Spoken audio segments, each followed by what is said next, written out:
I thought Denver should have, in the second quarter, right before halftime, it was 3rd down and 7, they didn't get the first down. I thought they still should have gone for the next one, other than the field goal. Because now, long field goal, they don't get it. Baltimore scores that touchdown.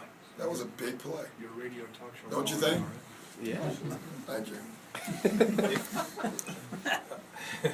Now you don't have anything to say. I knew it would work. Now, what about the interception in overtime?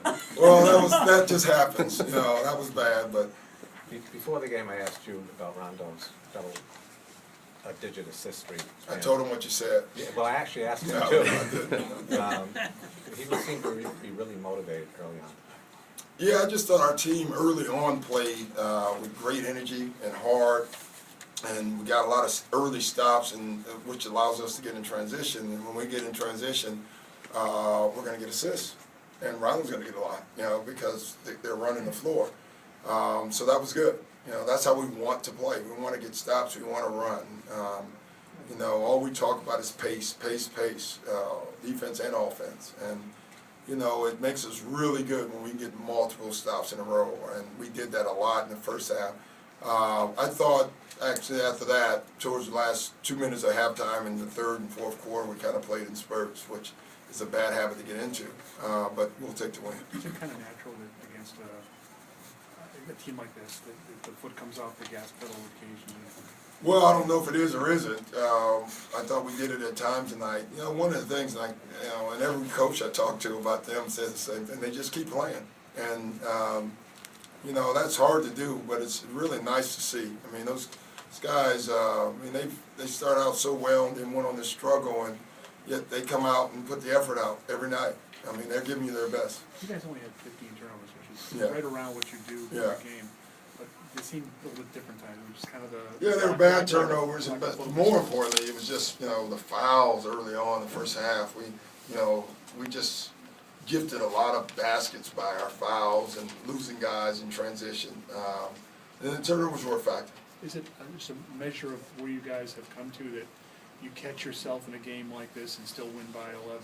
Well, I guess, you know, I thought the fact that we started out well gave us something that we knew it was already there. I think it's a lot tougher when you start out poorly and then try to get things going. I think that's a lot harder. You've always talked about how Avery can shoot.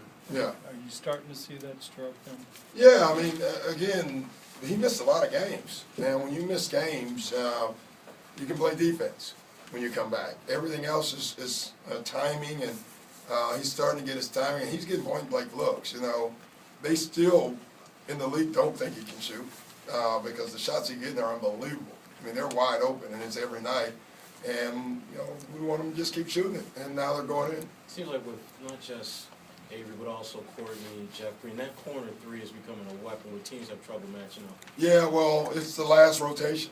You know, if you start the ball on the right side and you move it to the left, that's the last rotation, and it's usually a big. If we've created a double team somehow, and that's what we're always trying to create, somewhere through pick and roll or post that they have to double, and then we swing the ball, and that's the last place to go. So that's good. That was one of the things that attracted you guys, I know, to Courtney, but it seems it's trickled down to not just him, but... Well, Jeff's always been a corner shooter. I mean, his numbers are dramatically different anywhere but the corners.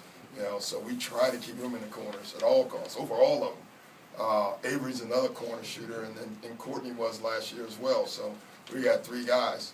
The problem is, what if all 3 are in? There's only 2 corners. There's 4, but the other one's the other one's a few. Marquette guys. By the way, the Denver coach called and wanted to know why you went with Barbosa instead of Terry in the 4th quarter. I just feel, honestly, I thought we needed energy, and he's always ready. He is terrific. He's always ready. He's very concerned about the big leads in the 3 games. He won all 3. Yeah, you always don't like it, and I think tonight was a definite let-up. I thought the Houston game as well. You know, but the other teams are NBA teams, and they're going to keep fighting and making shots, and when they do, it's nice that we can catch it instead of losing those leads and then losing the game. Can you talk about Kevin's impact on the high post? Not just tonight, but in general? Yeah, he's just terrific. I mean, you can throw it to him anywhere. He's such a great passer. That's why it's so hard to zone us, it's so hard to trap us, because of his passing ability and his shooting ability. Well, that's the two keys. If you're big and you're at the elbow or at the high post, when you throw it to a guy, if you can shoot, they have to guard you. That allows that's why you see the cuts underneath. You know, a lot of times they throw it to bigs, the big drops back. Well, you can't do that with Kevin. Just gives us another passer, another weapon. You talked a lot about